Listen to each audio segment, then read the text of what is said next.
प्यारे दोस्तों, साथियों, इंजीनियर विष्णु अग्रवाल का नमस्कार। आज मैं बात कर रहा हूँ, कुछ बड़ी भयानक बात हो रही हैं। यूएस के प्रेसिडेंट साहब G7 की मीटिंग चालू होते उससे पहले ही वापस चल पड़े, यूएस पहुँच गए और वहाँ जाके उन्होंने अनाउंसमेंट किया कि ईरान अनकंडीशनल बिना शर्त के सरेंडर कर दे, आत्मसमर्पण कर दे, नहीं तो उसकी टॉप की लीडरशिप जो है, खुमानी साहब जो है, अयतुल्ला खुमानी, हमें पता है कहाँ है, उनकी हत्या कर दी जाएगी और वहाँ पे तख्ता पलट हो जाएगा ईरान में। तख्ता पलट तो होते रहते हैं, पाकिस्तान में हुआ, इमरान खान को हटा दिया, बांग्लादेश में शेख हसीना को हटा दिया।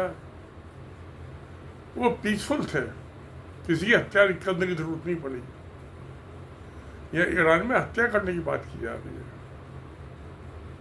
तो खुमानी साहब तो किसी सेफ जगह पे अंडरग्राउंड किसी बंकर में अपना ऑफिस चला रहे होंगे, जमीन से 50-60 मीटर नीचे।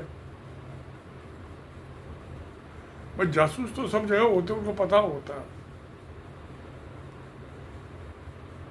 होगा खुमानी साहब कहाँ है। यूएस को कहते हैं हमें पता है, तो ठीक है, पता होगा।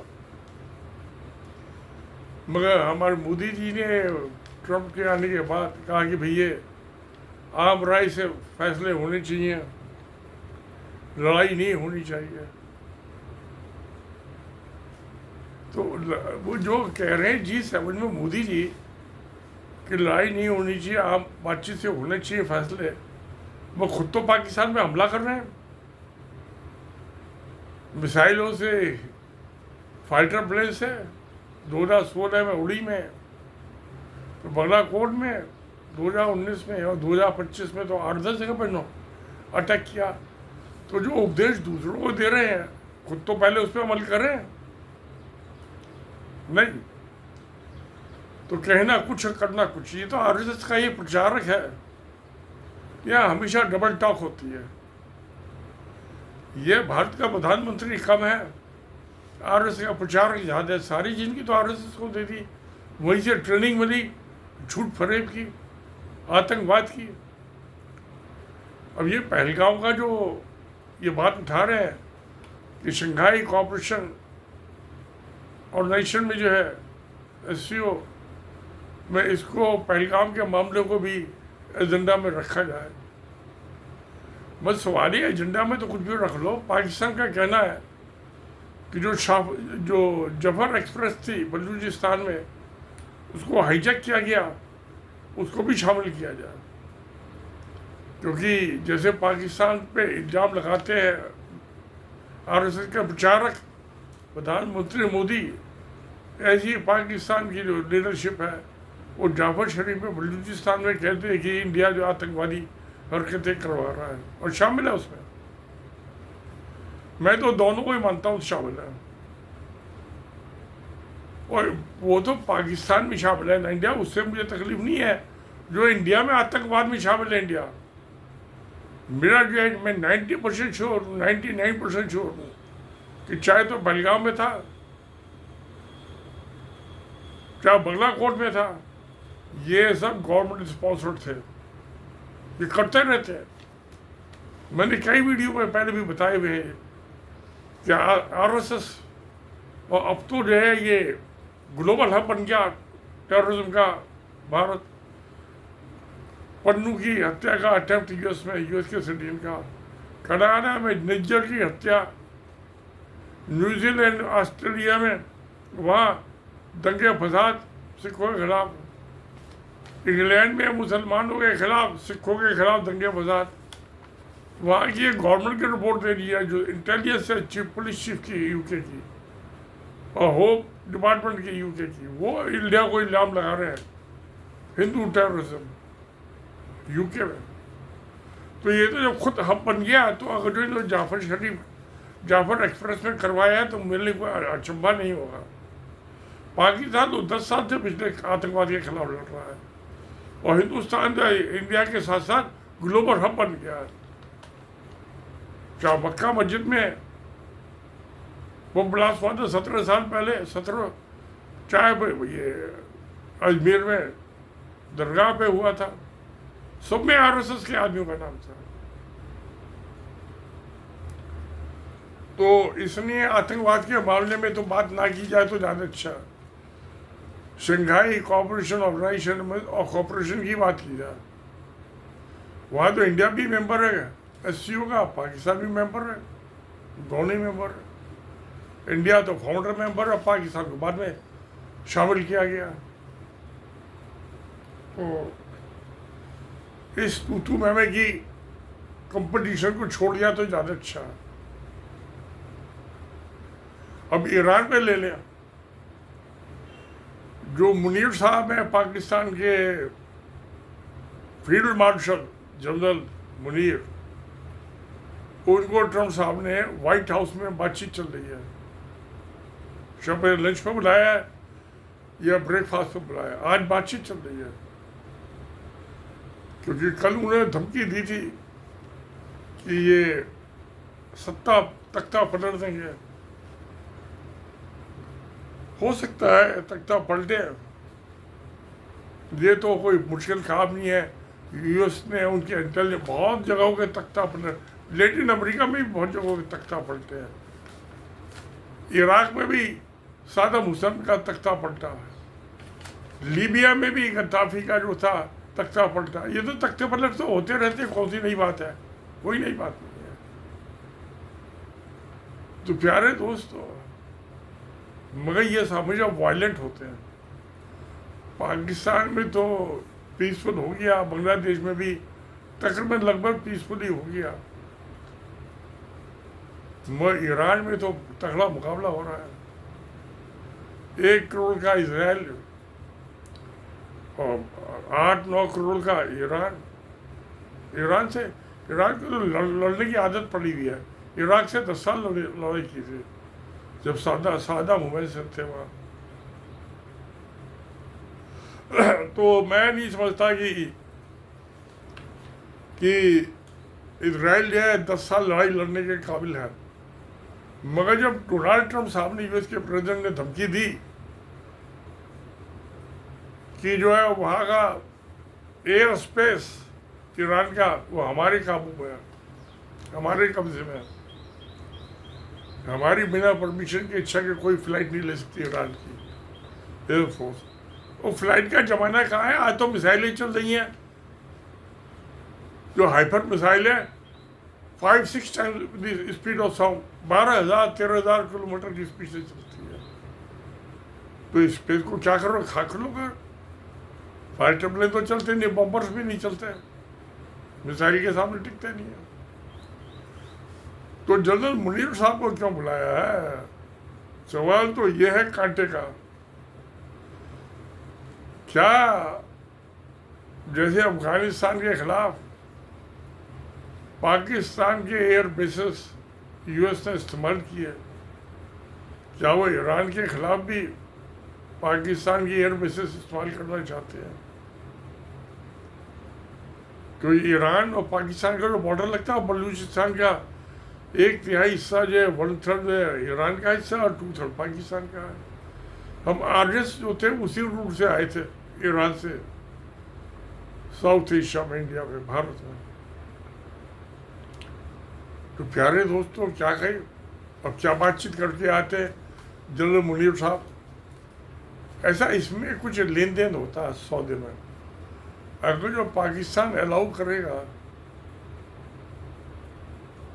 कि भाई एयर बेसेस आप दे दो, तो कहेगा कि डोनाल्ड ट्रंप ने पहले ही कहा था मई में कि मैंने इंडिया पाकिस्तान की लड़ाई रुकवाई है और मैं कश्मीर का भी फैसला करवाऊंगा। और फैसला क्या करवाऊंगे, तो क्या बदले में इंडिया ऑक्युपाइड कश्मीर जो है पाकिस्तान को दिलवा देंगे? डोनाल्ड ट्रंप के लिए पॉसिबल है। यूएस बहुत बड़ी पावर है और नरेंद्र मोदी तो डरता है। अपनी सफ़ेद दाढ़ी है उसके जूते रगड़ के चमकाता है डोनाल्ड ट्रंप को, बोलता नहीं उसके खिलाफ एक शब्द। तो यूएस के लिए फिजिबल है, और जो यूएस अटेम्प्ट करेगा तो चाइना भी मदद करेगा। तो जो वर्ल्ड की दो ग्रेटेस्ट पावर है इस टाइम, यूएस और चाइना, ये दोनों अगर जो उसके बैक पे आ गए जनरल मुनीर साहब के, तो समझ लिए कि इंडिया ऑक्युपाइड कश्मीर गया पाकिस्तान के बाद। कोई भगवान खुदा भी नहीं बचा सकता,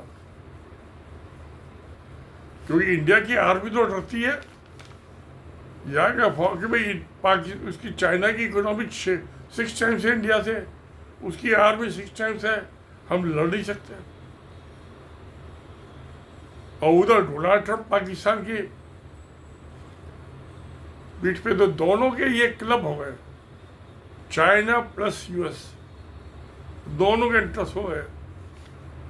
खैर मैं तो 2 दफ़े कश्मीर घूम आया, एक दफ़े जब 73 में गया था हनीमून पे 21 दिन रहा था, उसके बाद शायद मैं 2015 में दोबारा गया था अपने बेटे बेटी पोते पोती के साथ, तब तो 1 ही हफ्ते गया था। वो मुझे शक है क्योंकि आज तक इंक्वायरी तो हुई नहीं कि जिन्होंने मारा है पहलगाम में वो कौन थे, उनको पकड़ा क्यों नहीं गया। वो इंटेलिजेंस के फेलियर जिसकी वजह से हुआ उसको इन्होंने एक्सटेंशन दे दी इंटेलिजेंस ब्यूरो के डायरेक्टर को।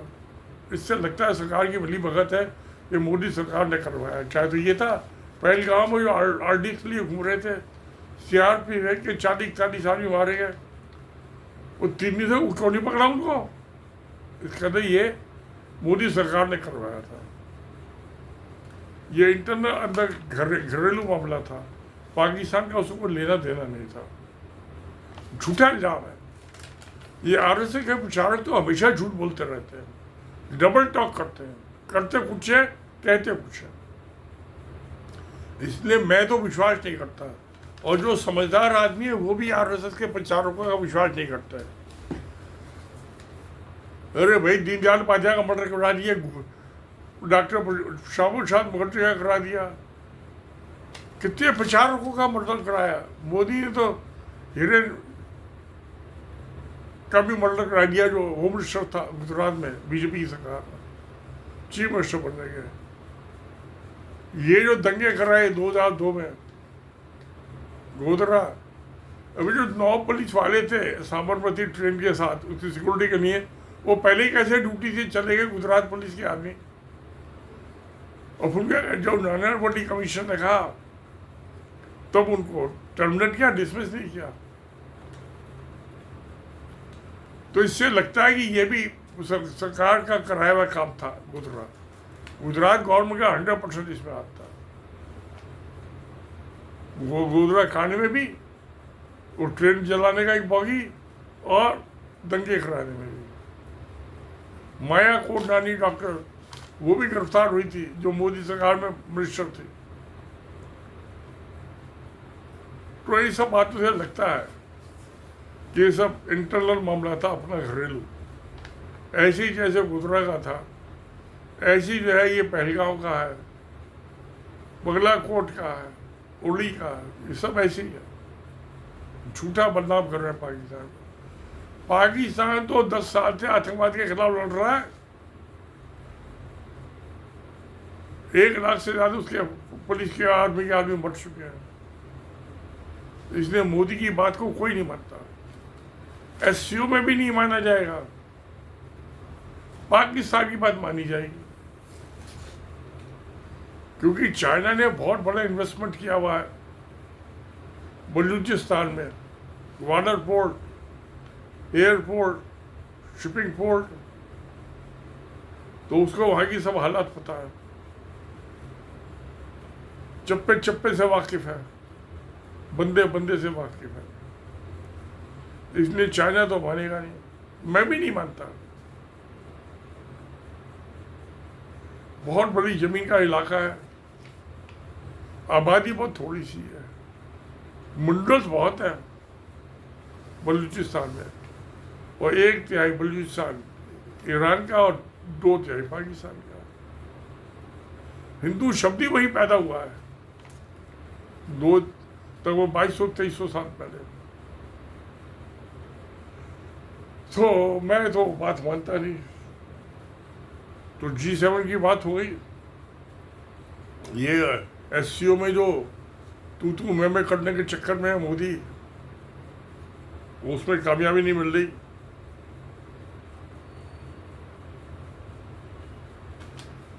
और जो ये ईरान वाला मामला है, ये जरा कुछ ज़्यादा भयानक है। तो इसमें जो US के प्रेसिडेंट साहब ने कहा कि ये अनकंडीशनल सरेंडर कर दे, तो इसके जवाब में चाइनीज जो प्रेसिडेंट है जिनपिंग साहब, उन्होंने कहा कि साल में हेड और स्टेट से जब मीटिंग हो रही थी, उसमें कहा ये गलत है, ये इंटरनेशनल लॉ के अगेंस्ट है,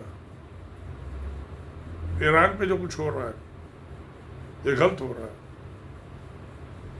और रशिया और चाइना ये तो ईरान का साथ दे रहे हैं। तो मामला टेढ़ा है। US प्रेसिडेंट साहब क्या करेंगे क्या नहीं करेंगे मैं कह नहीं सकता। मुझसे एक बात खुलासा हो गया, एक्सपोज हो गई कि जो इजराइल ने अटैक किया पाकिस्तान पे, इस पे ईरान पे, वो तो शिखंडी है इजराइल, वो अटैक था US का, जो कि 5वें दिन ये एक्सपोज हो गया जब US के प्रेसिडेंट ने अनाउंसमेंट किया कि अनकंडीशनल सरेंडर। वो देखा इजराइल तो करवा नहीं पा रहा, बराबरी की लड़ाई हो रही है। इजराइल तो 1 करोड़ की आबादी का छोटा सा मुल्क है, और ईरान तो उससे 10 गुना है आबादी भी, और 10 गुना या 8 गुना तो है ही आबादी भी, और ज़मीन भी। तो अगर जो ईरान ने 4 न्यूक्लियर बम फेंक दिए इजराइल के ऊपर, तो मिट्टी हो जाएगा इजराइल। और अगर जो डोनाल्ड ट्रंप साहब ने 4 बम फेंक दिए ईरान के ऊपर, 4-8 भी फेंक ले, तो भी आधे से ज़्यादा ईरान बच जाएगा। इजराइल का तो सफाया हो जाएगा, ईरान आधा बच जाएगा। नुकसान तो होगा, ईरान का नुकसान होगा, मगर जो पुलिसमैन बैठाया हुआ US ने अपना अरब वर्ल्ड में इजराइल को, उस पुलिसमैन की हत्या हो जाएगी। और अगले 50 साल, क्योंकि जहाँ न्यूक्लियर बम फटता है वहाँ 50-60 साल के लिए सब खत्म हो जाता है। जैसे हिरोशिमा और नागासाकी में हुआ था, उसको दोबारा से आबाद होने के लिए 50-60 साल चाहिए। 50-60 साल में दुनिया बदल चुकी होगी, मैं भी बदल चुका हूँगा, आप भी बदल चुके। अब मैं तो 80 साल का हो गया, मैंने कहाँ 50-60 साल देखने हैं, मैं तो 5-7-10 साल की बात सोच सकता हूँ। 50-60 साल तो बहुत पुरानी बात है, मगर हिरोशिमा नागासाकी जैसे बसे थे, दोबारा से इजराइल बसेगा। वो 50-60 साल के बाद वहाँ पे यहूदी कितने होंगे, जूस कितने होंगे। और US के प्रेसिडेंट साहब डोनाल्ड ट्रंप भी, मैं 80 का हूँ, वो भी 78 के हैं, दोनों बुढ़े आदमी हैं। इजराइल के प्राइम मिनिस्टर साहब जो वो भी 80 के हैं, मैं भी 80 का हूँ, बुढ़े हम दोनों बराबर। बल्कि मैं तो 81 हो गया, उसका बड़ा भाई हो गया। तो होगा क्या, होगा वो जो खुदा को मंजूर होगा। मैं आप कौन, हम तो अंदाज ही लगा सकते हैं, और अपने विचार जो है रिकॉर्ड करके आपके सामने पेश कर सकते हैं वीडियो पे, यूट्यूब पर, ट्विटर पे भी डाल देंगे, फेसबुक पे भी डाल देंगे। मगर जो US के प्रेसिडेंट डोनाल्ड ट्रंप साहब जो ये धमकी दे रहे हैं, हाँ, क्योंकि जो माओ तुसे तुमने कहा था 1949 में जब कम्युनिस्ट रूल हुआ था चाइना के ऊपर कि 100 years of peace and development, 100 साल शांति और विकास, तो अब 2049 में पूरे होंगे। अब से 24 साल बाद, शायद उससे पहले ही चाइना वर्ल्ड की नंबर 1 इकोनॉमिक पावर और मिलिट्री पावर बन चुका होगा, और यूएस जो है नंबर 2 की इकोनॉमिक और वर्ल्ड पावर और फाइनेंशियल पावर होगा। नंबर 1 जो माओ तुसे तुम chairman of the communist party, उनका जो ख्वाब था वो सच साबित हो जाएगा। तो अब मैं ये सोचूं कि ये न्यूक्लियर बम का इस्तेमाल होना तो नहीं चाहिए, मुझे लगता है मुश्किल ही है होना, मगर पागलपन में हो भी जाता है कि मेरी आँख फूट जाए दोनों, मैं एक आँख दुश्मन की जरूर फोड़ूंगा। तो खोमानी साहब वो भी बड़े तगड़े खिलाड़ी हैं इंटरनेशनल पॉलिटिक्स के, और जो पहले वहाँ किंग थे पहलवी, वो यूएस में रहते हैं, उनके बेटा वो तो मर चुके, तो उनके बेटे से इजराइल के प्राइम मिनिस्टर बदल के आए थे यूएस में। वो उसको पहलवी खानदान को फिर से राजशाही लाना चाहते हैं, इजराइल से डेमोक्रेसी खत्म करके और ये कट्टर इस्लामिक कट्टरवाद को ख़त्म करके। सोच सकते कर सकते हैं, क्योंकि खुमानी साहब से ईरान की जो जनता खुश नहीं है, ख़ास तौर से औरतें, उनके वो जो पर्दे की पाबंदी लगाई हुई है, तो औरतों ने कई दफ़ा बगावत की है, वहाँ मोरल पुलिस है, तो खुमानी साहब से जो पब्लिक खुश नहीं है। मगर क्या वो उनकी नाखुशी ईरान को ये परमिशन देती है किसी आदमी को, किसी विदेशी को, कि उसकी तख्ता पलट खुमानी साहब के लिए एक और दूसरा लिया है, पहलवी खानदान को दोबारा रिस्टोर कर दे। तो वो 25-30 साल होगा इस बात को, वो तो भाग के चले गए थे यूएस पहलवी साहब। अब उनका बेटा बन जाएगा किंग ईरान का। मगर ये कोई भी आदमी आसानी से सत्ता नहीं छोड़ता। हाँ, जैसे सादा हुसैन अंडरग्राउंड हो गए थे इराक में, और लीबिया में गद्दाफी साहब, अंत में उनकी मौत तो हुई।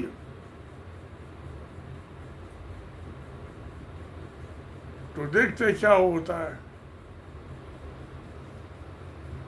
वो जो हो रहा है ये लड़ाई वायलेंस मैच के खिलाफ, असली चक्कर ये है कि ईरान के पास जो ऑयल और गैस है उस पर यूएस कब्जा करना चाहता है,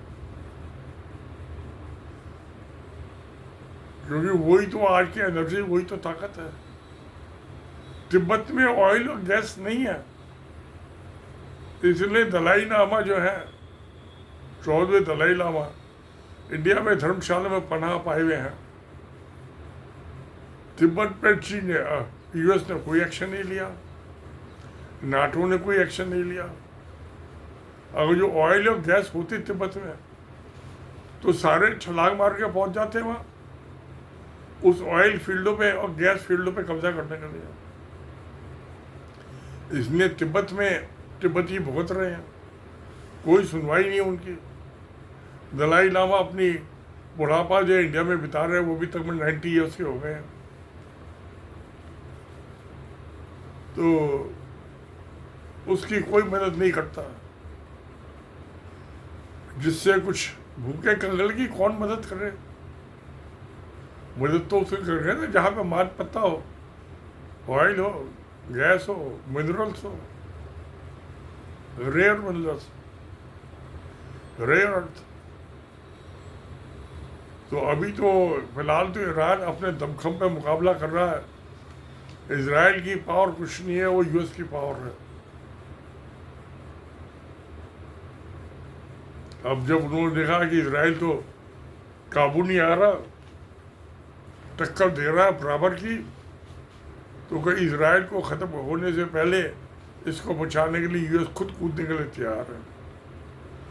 इसने general Munir, field marshal Munir साहब को दावत दी है लंच पे, बढ़िया माल खिलाएंगे।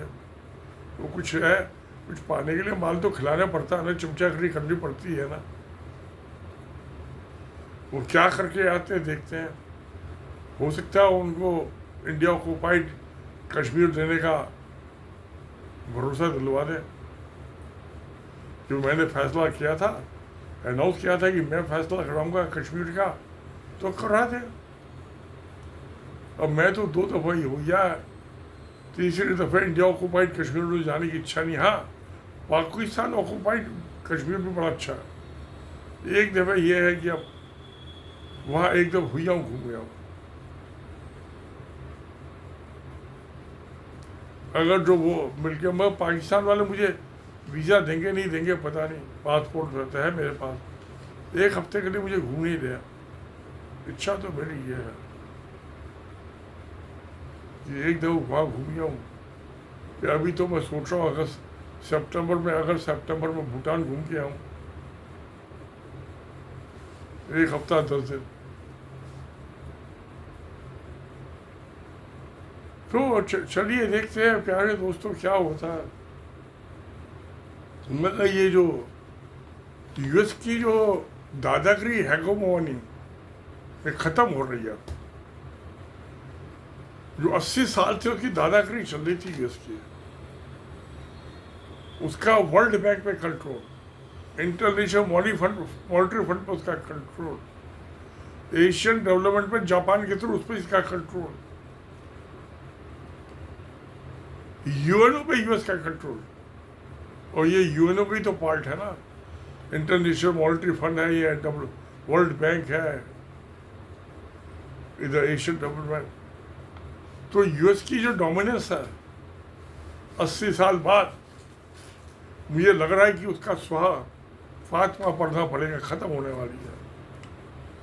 China is on the rise, US is down far. तो ये जो मनी पावर है ना, वर्ल्ड बैंक की, आईएमएफ की, एशियन डेवलपमेंट बैंक की, हालांकि ट्रम्प साहब ने अनाउंस कर दिया पाकिस्तान को अगले 10 साल में डेवलप कंट्री में बना देंगे। बना दी, अच्छी बात है, और कोई बड़ी बात नहीं है कि सब पैसा दे रहे हैं। तो इंडिया कह रहा है इसको मत दो पैसा, उसके बावजूद पाकिस्तान को वर्ल्ड बैंक भी दे रहा है, आईएमएफ भी दे रहा है, एशियन डेवलपमेंट बैंक भी दे रहा है, चाइना भी दे रहा है, सऊदी अरबिया भी दे रहा है, यूएई भी दे रहा है, गल्फ के भी सारे कंट्री दे रहे हैं। तो पैसे की वहाँ तो बौछार हो रही है, आधी आ रही है, टपाटप ओले पड़ रहे हैं, धुआंधार पैसे की बारिश हो रही है। जो धुआंधार पैसे की बारिश हो रही है तो पाकिस्तान तो डेवलप कंट्री बन ही जाएगा। हिंदुस्तान में तो 85 करोड़ आदमी, 70% आबादी को 5 किलो राशन मुफ्त देना पड़ रहा है, बैंकों से लोन लेकर 85 करोड़ आदमी को मुफ्त राशन। और अभी 1 साल बाद जो सेंसस हो जाएगी, जनगणना, तो पता चलेगा 95 करोड़ आदमी को, 140 करोड़ में 85 करोड़ आदमी को 5 किलो मुफ्त राशन, और तो वो 2500 रुपये महीना। कहाँ से पैसा आएगा? बैंकों से उधार। तो इंडिया की और इकोनॉमी तो जा रही है खुड्डे में, धरातल में, पाताल लोक में, और पाकिस्तान की इकोनॉमी जा रही है ऊपर ऊपर ऊपर। आहा, कैसा बैलेंस हो गया तराजू का, एक पल्ला नीचे एक ऊपर, विंग बैलेंस का। सब है करामात यूएस की। तो जनरल मुनीर साहब कैसे निपट के आते हैं इसे। ये तो बिग डीलर है, बिजनेसमैन है डोनाल्ड ट्रंप। उसके सामने जनरल साहब तो पिल्ले हैं, वो तो 60-62 साल के है, ये 78 का है। तो बच्चों को बड़ों के पाँव छूने पड़ते हैं ना, पूछू क्या जाएगा। सलूट मार आएगा जनरल यूएस के प्रेसिडेंट साहब को। मैं ये अच्छी बात है कि पाकिस्तान तरक्की करे, मुझे तो बड़ी खुशी होगी। हमारे भाई हैं, हमारा डीएनए एक है, नॉर्थ इंडियंस का और पाकिस्तानियों का डीएनए सेम है। एक तो ये पैसे की बौछार, world bank, IMF, Asian development, China, Saudi Arabia, UAE सब दे रहे पैसा। दूसरी की उसका जो रूट है, लैंड रूट, अफगानिस्तान से होकर सेंट्रल एशिया और यूरो एशिया। तो जो 17वीं सेंचुरी में अब से औरंगजेब के ज़माने में 23% ट्रेड था, तो शायद पाकिस्तान को जो 23% ट्रेड, 23% तो नहीं हो पाएगा। अगर जो 10% भी हो गया तो पाकिस्तान की जनता की बल्ले बल्ले बल्ले बल्ले वाह वाह, सारे रईस हो जाएंगे। हो जाए भाई, बड़ी खुशी की बात है। मैं तो गुरबत में रह लूँगा क्या, मैं ऐसी तो बात नहीं है, पेंशन मिल रही है मुझे पेंशन भी मैं आधी तो बांट बूट देता हूँ ऐसे गरीब गुरबों को, मेरा गुजारा तो आधी पेंशन में ही हो जाता है। अब मेरी अगस्त से 20% पेंशन और बढ़ जाएगी, तो 75,000 हो जाएगी, 76,000 पेंशन। मौज है। 2 ही तो रोटी खानी है, 2 सुबह 2 शाम, तो उसके लिए तो बहुत है पेंशन। तो प्यारे दोस्तों, मैं तो सोच रहा हूँ कि जो कुछ हो रहा है बहुत अच्छा हो रहा है इंडिया पाकिस्तान के मामले में। ईरान में जो हो रहा है वो गलत हो रहा है। हमारे पुरखे ईरानी, अब वो इस्लाम तो बहुत बाद में गया, 150 साल से पहले। उससे तो पहले पारसी थे ना, जोरस्तर। तो हम जोरस्तर के खानदानी है ना, उनकी तो संतानें हैं। सन टेम्पल, सूरज की उपासना, तो फायर टेम्पल, फायर की हमारी आई, हवन में आहुति दी जाती थी, हवन आहुति। तो हम अब अलग अलग थोड़ा है। अब वो 1,500 साल 1,400 साल पहले इस्लाम में अपना लिए तो क्या हो गया भैया, खुश रहो तुम। मैं तो कोई पूजा पाठ ही नहीं करता, तुम नमाज पढ़ते हो पढ़ लो। मेरे दोस्त है, मैं चलाता था मस्जिद में, वो आगे बैठ के नमाज जमीन में पढ़ते थे, मैं पीछे बैठ जाता था, तो मुझे नमाज पढ़नी आती नहीं, ना मुझे पूजा करनी आती ना नमाज पढ़नी आती। पर गंजी खोपड़ी में मेरे कोई बात आती नहीं, मुझे नमाज पढ़नी भी नहीं आती, पूजा करनी भी नहीं आती। अलबत्ता भगवान मेरे पास जरूर आने की कोशिश करता, मैं कभी भगवान को नहीं बुलाता। मेरी जो फ्रजाइल नेशन सोसाइटी किताब है, उसमें कई दफ़ा भगवान मुझसे मिलने आए, मिल लिया। मुझे पार्वती भी मिलने आई, नोटबंदी बना, मुझे दुर्गा भी मिलने आई थी करवा चौथ पे मुझसे। तो देवलोक का हालचाल बता रही थी मुझे दुर्गा। पार्वती आई थी कि रो रहा है, उसकी बेटी गंगा मैली कर दी हिंदुओं ने। हिंदुओं के पाप धोते धोते गंगा मैली हो गई। तो फिर मैं क्या करूं भाई, मैं तो मुकदमा ला, इसने national consumer commission supreme court गया जब डीडी ने स्टे दिया, पर मैं क्या करूं, मैं तो कुछ कर नहीं सकता। हिंदुओं के पाप से निपटना बराबर शुभ काम है। ये जितने पाप धर्म के नाम पे जितने पाप हिंदू करते हैं शायद दुनिया में कोई नहीं करता। अब क्या किया जाए, अब क्या किया जाए, किसे पकड़ा जाए, किसे छोड़ा जाए। अब वो तो कोई हुस्न हुआ है तो ही विचार होगा ना, एक से ज़्यादा हो तो होगा कि किसको पकड़े किसको छोड़े, एक आएगी तो एक ही को पकड़ना पड़ेगा। क्यों प्यारे दोस्तों, आपका क्या ख्याल है? प्लीज राइट, लिख दीजिए कमेंट बॉक्स में आज। मैं तो चाहता हूँ अमन शांति हो जाए, यूएस को ना कूदना पड़े, क्योंकि ईरान ने शिया और पाकिस्तान ने सुन्नी। और मगर पाकिस्तान जो है OIC organisation of Islamic cooperation की लीडरशिप लेना चाहता है। अभी आजकल वो सऊदी अरबिया के पास है।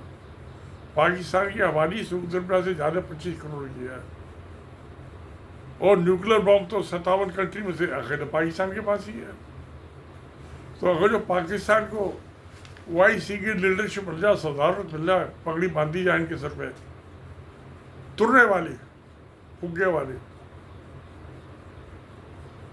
तो शान और शौकत में बहुत इजाफा हो जाएगा पाकिस्तान। तो OIC की लीडरशिप वो भी US दिलवा सकता है, क्योंकि जितने भी ये बादशाह है गल्फ में शेख बैठे हुए हैं,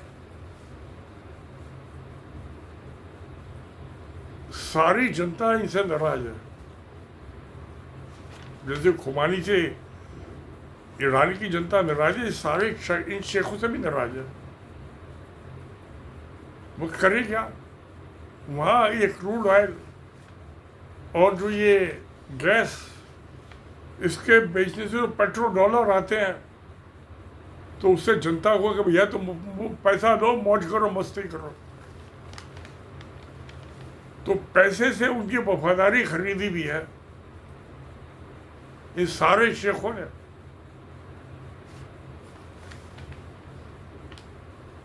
तो और भाई पैसे से तो सबका ईमान बिक जाता है, नाराजगी भी बिक जाती है, दुश्मन भी दोस्त बन जाता है। पैसा नहीं दो तो दोस्त दुश्मन बन जाता है। कुत्ते को रोटी नहीं दो तो कारसे को आता है, रोटी दे दो तो दुम हिलाने लगता है। तो वहाँ की जनता दुम हिला रही है, क्योंकि उनको पेट्रोल डॉलर मिल रहा है, सारी सुविधा। अभी जिंदगी में सुख सुविधा ही तो चाहिए, और क्या चाहिए? और क्या चाहिए भाई? तो फिर अगर जो यही सत्य है तो सत्य में जयते। नमस्कार, धन्यवाद।